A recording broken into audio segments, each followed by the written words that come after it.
बिस्मिल्लाहिर्रहमानिर्रहीम, अस्सलाम वालेकुम नाज़रीन। आप यूट्यूब चैनल देख रहे हैं। मैं इमरान खान हूँ। फ्लू है मुझे, थोड़ा बोलने में थोड़ा सा दिक्कत हो रही थी, लेकिन फिर भी मैं कोशिश करता हूँ कि इस वीडियो में इंफॉर्मेशन बड़ी इंपॉर्टेंट है वो आप तक पहुँच जाए।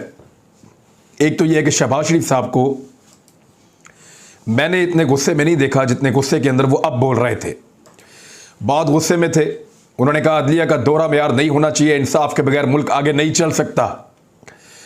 और मैंने कभी शहबाज शरीफ को इतने गुस्से में पब्लिक के लिए नहीं देखा। मैंने जब उनको पब्लिक के लिए बात करते हुए देखा तो मैंने देखा कि वो ड्रामेबाजी से कोई माइक गिरा देंगे, कोई स्टेज गिरा देंगे, कोई डांस करके दिखा देंगे, मुख्तलिफ चीज़ें वो करते रहते हैं। लेकिन इस दफ़ा मैंने उनको बहुत गुस्से में देखा। और गुस्सा किस बात का है कि बेटे को निकाल दिया। और बेटे को किस सीट से निकाला? वज़ीर आला पंजाब की सीट से निकाल दिया। इतने गुस्से में है कि उन्होंने करारदाद मंजूर कर ली है कौमी असम्बली में कि अदलिया के इख्तियारात को महदूद किया जाएगा। शहबाज शरीफ ने बड़े अहम मुतालबात किए, बड़ी अहम बातें की, बड़ा रोला डाला, अदलिया के ऊपर बहुत कीचड़ उछाला। ये भी कहा कि मेरे दिल के अंदर बड़े राज हैं, मैं राज बाहर नहीं उगलना चाहता। ये उसी तरह की धमकियां जैसी नवाज शरीफ साहब भी देते थे एस्टेब्लिशमेंट को, तो ये उससे मिलती जुलती चीज़ें हैं। बहरहाल लगता है अपनी ज़िंदगी के जो सियासत है उसके आखिरी हिस्से के अंदर ये जो बड़े बड़े सियासतदान हैं इनको सिर्फ अपने बच्चों की फ़िक्र है और किसी बात की फ़िक्र नहीं है। यानी आसिफ अली जरदारी साहब ने पिछले दिनों अपनी ख्वाहिश का इजहार किया। उन्होंने कहा मैं चाहता हूं कि अपनी ज़िंदगी में बिलावल भुट्टो जरदारी को वज़ीर आज़म बनता हुआ देखूं। यार आप लीडर हैं, आपकी ख्वाहिश होनी चाहिए कि मैं अपनी ज़िंदगी में ये देखूं कि सिंध में कोई बच्चा स्कूल से बाहर ना हो। ये ख्वाहिश नहीं है कि मैं ये देखूं कि सिंध में सेहत के तमाम मसाइल हल हो जाएं। ये ख्वाहिश नहीं है कि मैं ये देखूं कराची एक जदीद तरीन शहर बन जाए। इस ख्वाहिश का इजहार नहीं किया कि मैं ये देखूं कि कराची और सिंध अमन का गहवारा बन जाएं। ये ख्वाहिश का इजहार नहीं किया कि सिंध के किसानों की ज़िंदगी बदल जाए। ये ख्वाहिश का इजहार नहीं किया कि कोई एक साल ऐसा है जब थर में भूख और प्यास से कोई बच्चा ना मरे। ऐसी किसी ख्वाहिश का इजहार नहीं किया। एक अजीब आदमी है जो अपने आप को लीडर कहता है और लीडर कहते हुए उसकी जो ख्वाहिश है वो ये है कि मरने से पहले मैं अपने बेटे को वजीर आज़म बनते हुए देखना चाहता हूं। कितनी खुदगर्ज और नाजायज ख्वाहिश है। और ये वो ख्वाहिश है कि हज़ारों ख्वाहिशें ऐसी कि हर ख्वाहिश पे दम निकले। ये उन हज़ारों ख्वाहिशों के ऊपर एक भारी ख्वाहिश है कि बिलावल को वज़ीर आज़म बनाना है। ये मेरी मरने से पहले एक ख्वाहिश है। और मरने से पहले कोई अच्छा काम करने की ख्वाहिश करें कि मैं मरने से पहले सिंध को ये देना चाहता हूँ, मरने से पहले पाकिस्तान को ये देखना चाहता हूँ, मरने से पहले गरीब आदमी की ज़िंदगी बदलना चाहता हूँ, मरने से पहले गरीब को तालीम देना चाहता हूँ, सेहत की सहूलियत देना चाहता हूँ, ज़िंदगी देना चाहता हूँ, तहफ़्फ़ुज़ देना चाहता हूँ, इज़्ज़त का रोज़गार देना चाहता हूँ, रोटी कपड़ा और मकान देना चाहता हूं। यह ख्वाहिश नहीं है। ख्वाहिश है कि मेरा बेटा वजीर आज़म पाकिस्तान बन जाए, बनाया हुआ वजीर खारजा उनको भी। और उधर शहबाज शरीफ साहब की ख्वाहिश क्या है? मेरा बेटा वजीर आला पंजाब बन जाए। मैंने वैसे बेटों बेटियों की किस्मों भी ना एक छोटी सी चीज आपके सामने रखता हूं। इन बच्चों ने किया क्या अपने सियासतदान माँ बाप के साथ? ये इंतहाई नालायक नस्ल पैदा हुई है, एक दो बंदों को छोड़ के। मरियम नवाज जब से सियासत में आई हैं अपने वालिद की सियासत का बेड़ा गर्क कर दिया है। अगर आप पिछले 7-8 साल उठाकर देखें तो जितनी मार नवाज शरीफ को मरियम की वजह से पड़ी है उतनी मार उनको कभी किसी की वजह से नहीं पड़ी। इनको जो इलेक्शन लड़ने भेजा वो हार गए। जनरल इलेक्शन वो हार गए, गिलगित बल्तिस्तान वो हरवा दिया, कश्मीर का इलेक्शन वो हरवा दिया, ये ज़िमनी 20 सीटों के ऊपर लड़े वो हरवा दिया, और अब दोबारा से उन्हीं के ऊपर इंसार कर रहे हैं। तो बात बड़ी सादी है कि मरियम नवाज अपने वालिद के लिए कोई सियासत के अंदर नेक नामी का बायस नहीं बनी। हमजा शहबाज आप देख लें कि वज़ीर आला पंजाब बनाया भी शहबाज शरीफ ने, 2-3 महीने मिले भी तो कोई एक काबिल जिक्र काम नहीं कर सका, सवाए इसके कि 25 तारीख को पुलिस के साथ मिलकर जो आम शहरी हैं उनको इतना मरवाया, उनके ऊपर इतना टॉर्चर करवाया कि पूरा का पूरा पंजाब उनके खिलाफ हो गया।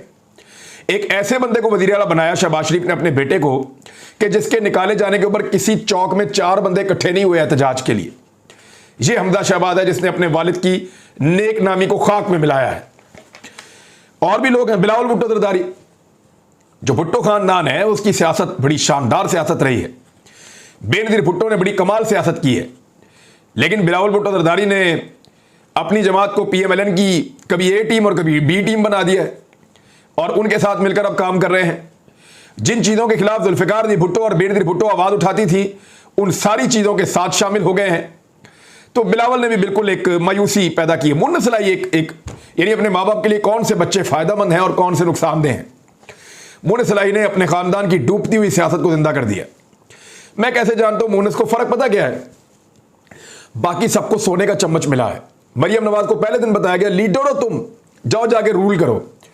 हमजा शहबाज को पहले दिन बताया गया लीडर है जनाब आप, जाइए जाके अपनी पार्टी के अंदर नारे लगवाइए शेरा दे पुत्र शेर। बिलावल को भी यही हुआ, आते ही चेयरमैन बना दिया एक पर्ची के ऊपर, जनाब ये वसीयत है बना दो चेयरमैन। किसी को नहीं पता वसीयत कहां से आई, लेकिन चेयरमैन बन गया पार्टी के। मोनिस इलाही जो है, मैंने इसको अपनी आंखों से देखा है कि इसके गांव के अंदर एक इलेक्शन हो रहा था, टिकट काफ लीग ने दिया हुआ था उम्मीदवार को, वो टिकट हार गए थे, सीट हार गए थे, नून लीग और काफ लीग का मुकाबला था। तो मोनिस इलाही अपने घर के पास वाले पोलिंग स्टेशन में पोलिंग एजेंट के तौर पे बैठा हुआ था।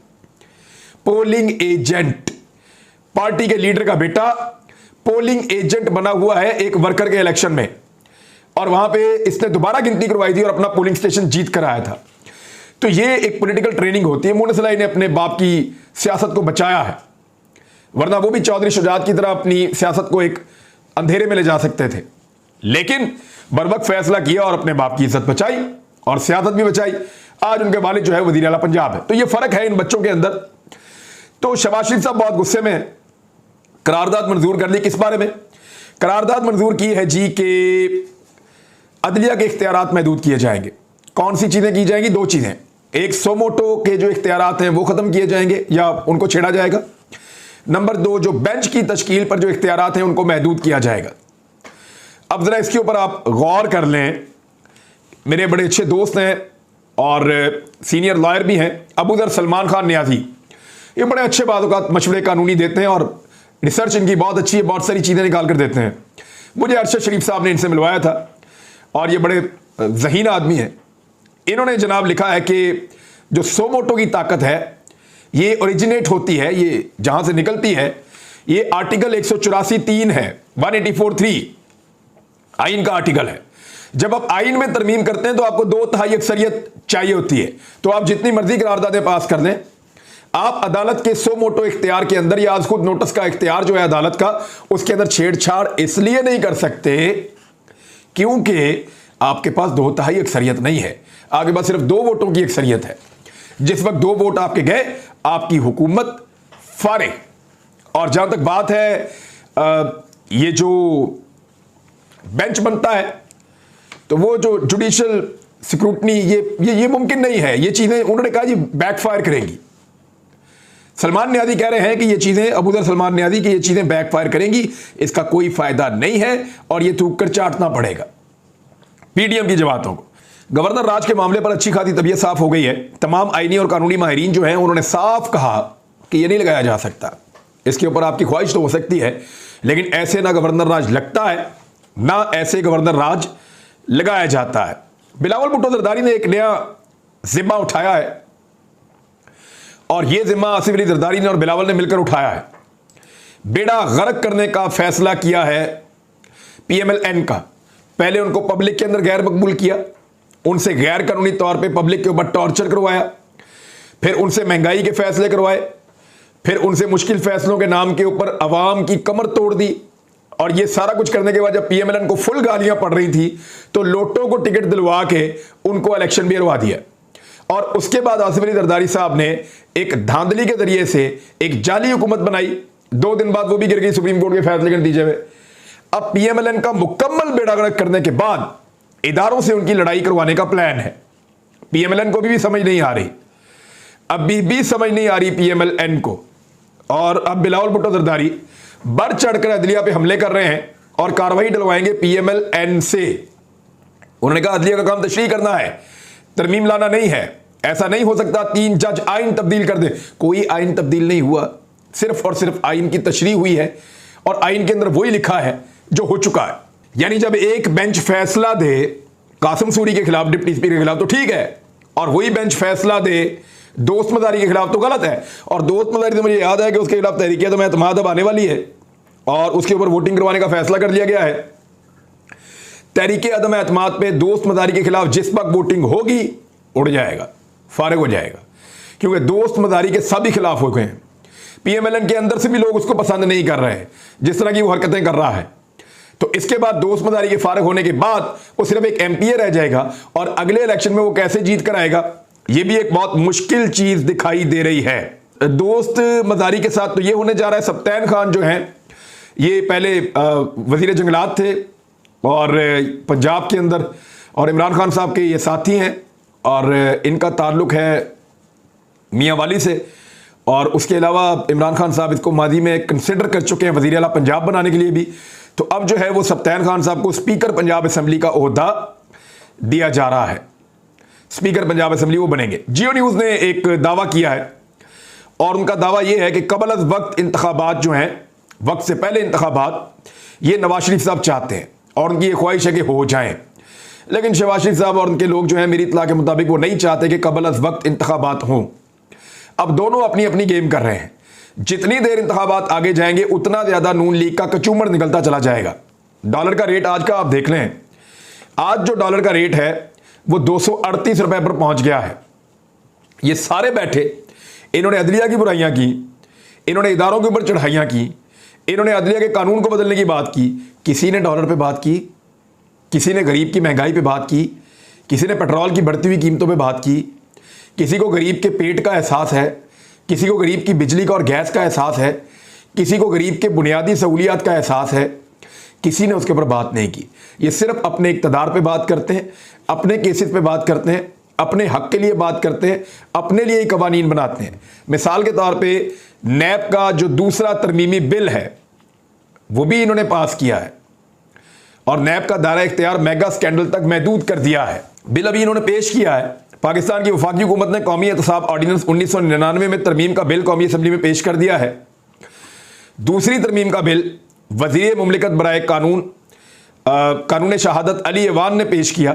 उन्होंने स्पीकर से दरख्वास्त की कि कायमा कमेटी को हदायत की जाए कि 2 से 3 रोज़ में इस बिल पर अपनी रिपोर्ट ऐवान में पेश करे। कई मामलात में एहतसाब अदालतों में मुश्किलात हैं जिन्हें दूर करना है और यह भी सिर्फ इसी तरह का है कि जितने ज़्यादा नैब के दांत तोड़ दिए जाएँ, जितना ज़्यादा नैब को कमज़ोर कर दिया जाए ताकि ताकतवर अशराफिया को फ़ायदा पहुँचे, ये वो कोशिशें अभी तक कर रहे हैं। ना गरीब पे बात करते हैं, ना गरीब के चूल्हे की बात करते हैं, ना उसके घर की बात करते हैं, ना उसकी छत की बात करते हैं, ना उसकी चादर और चारदीवारी की बात करते हैं। जब बात करते हैं अपने फ़ायदे की बात करते हैं, जब घूम कर आते हैं अपने फ़ायदे की तरफ घूम कर आते हैं और किसी चीज़ का इनको एहसास नहीं है। और प्रैक्टिकली ये चीज़ें अब आपको दिखाई देना शुरू हो गई हैं। तो PMLN को हर किस्म का नुकसान पहुंचाने के बाद अब जरदारी साहब और बिलावल साहब इस चीज़ के ऊपर काम कर रहे हैं कि फ़ौज से और अदलिया से भी उनके ताल्लुकात हमेशा के लिए ख़राब करवा दिए जाएं। फ़ौज के खिलाफ भी बयानबाजी उनसे करवाएंगे, खुद तो थोड़ी बहुत बयान देंगे और सिंध तक अपने आप को महदूद कर लेंगे, पहले ही वहां तक महदूद हैं। लेकिन इसके बाद फ़ौज और अदलिया, यानी जहां से PMLN को हमेशा फ़ायदा पहुंचता था, जहां से हमेशा PMLN को रेस्क्यू किया जाता था, जहां से हमेशा उनको ऑक्सीजन मिलती थी, NRO मिलता था, फ़ौज और अदलिया से उनको बड़े बड़े रिलीफ मिलते थे, तो वहां पे भी PMLN के ताल्लुकात और हालात को फुल ख़राब करने की कोशिश आसिफ अली ज़रदारी साहब ज़ाहिर कर रहे हैं और काफ़ी हद तक उसमें कामयाब भी हो रहे हैं। दूसरी जानिब इमरान खान साहब ने फौरी तौर पर वापस आने के बाद एहसास प्रोग्राम, जो सेहत कार्ड प्रोग्राम और ये चीज़ें बहाल करने के लिए कहा है, तो इन चीज़ों से एक शक पैदा हो रहा है कि शायद पाकिस्तान तहरीक इंसाफ पंजाब में हुकूमत को चलाना चाहती है और फौरी तौर पर वफाकी हुकूमत को गिराने का इरादा नहीं रखती। ये चीज़ इमरान खान साहब के गले पड़ जाएगी। मैं आपको आज कह रहा हूं कि अगर इमरान खान साहब ने रिजीम चेंज ऑपरेशन के नतीजे में बनने वाली हुकूमत को कबूल किया और उसके साथ कोई वर्किंग रिलेशनशिप बनाया या उसको वफाक में काम करने दिया और खुद सूबे में काम करते रहे और अपनी एफर्ट जो है वो सिर्फ बयानात तक महदूद रखी, तो इमरान खान साहब की मकबूलियत इसको डेंट पड़ेगा और इंपोर्टेड हुकूमत जो है वो अपने आप को रेस्क्यू करना शुरू करेगी और वो पब्लिक के अंदर अपनी जड़ें वापस बनाना शुरू कर देंगे इस बयानिए के साथ कि देखिए पंजाब में हमारी हुकूमत नहीं है, हमारी हुकूमत को गिराया गया है। यही मौका है इमरान खान साहब ज्यादा दबाव डालें और पॉलिटिकल विजडम यही कहता है कि जो लड़ाई उन्होंने लड़ी है उसको मंतकी अंजाम तक पहुंचाएं। मुझे एक दिन इमरान खान साहब ने कहा था कि एक चीज होती है किलिंग इंस्टिंक्ट, कि जब आप दुश्मन को जकड़ लें तो तब तक ना छोड़ें जब तक कि फैसला ना हो जाए। तो अब जब तक फैसला नहीं होता तब तक छोड़ना नहीं चाहिए, क्योंकि ये रजीम चेंज ऑपरेशन के नतीजे में एक हुकूमत बनी है और बैरूनी इशारे के ऊपर बनी है। ऐसी हुकूमत का यहां रहना हमारी गैरत को गवारा नहीं करता। इसीलिए मैं और मेरे बहुत सारे सहाफी दोस्त इस लड़ाई के अंदर खड़े हुए थे कि हमारी गैरत ये कह रही थी कि हम ये नहीं मानेंगे कि पाकिस्तान में कोई बाहर से इशारा करे और एक हुकूमत बन जाए और 2 नंबर तरीके से पैसा, ताकत, लालच इस्तेमाल करके बने। तो हम खड़े हो गए थे। लेकिन अगर अब इसके ऊपर कोई कंप्रोमाइज होता है तो सिचुएशन आप आने वाले दिनों में मुख्तलिफ होती हुई देखेंगे। वैसे मैंने आज देखा है कि पीडीएम की जो जमातें हैं उनकी हालत इंतहाई काबिल रहम है और यही मौका है कि उनकी भी जान छुड़ाई जाए और पाकिस्तान की भी जान छुड़ाई जाए और एक नए इंतखाबात के जरिए से पाकिस्तान में ऐसी हुकूमत बनाई जाए जिसके पास पब्लिक का मैंडेट हो, जिसके बाद पाकिस्तान आगे की जानिब बढ़े। यही पहला और आखिरी हल है। जो कोई और मशवरा दे रहा है वो गलत मशवरा दे रहा है। अब तक के लिए इतना ही। अपना ख्याल रखिएगा, अपने इस चैनल का भी। अल्लाह हाफ़िज़।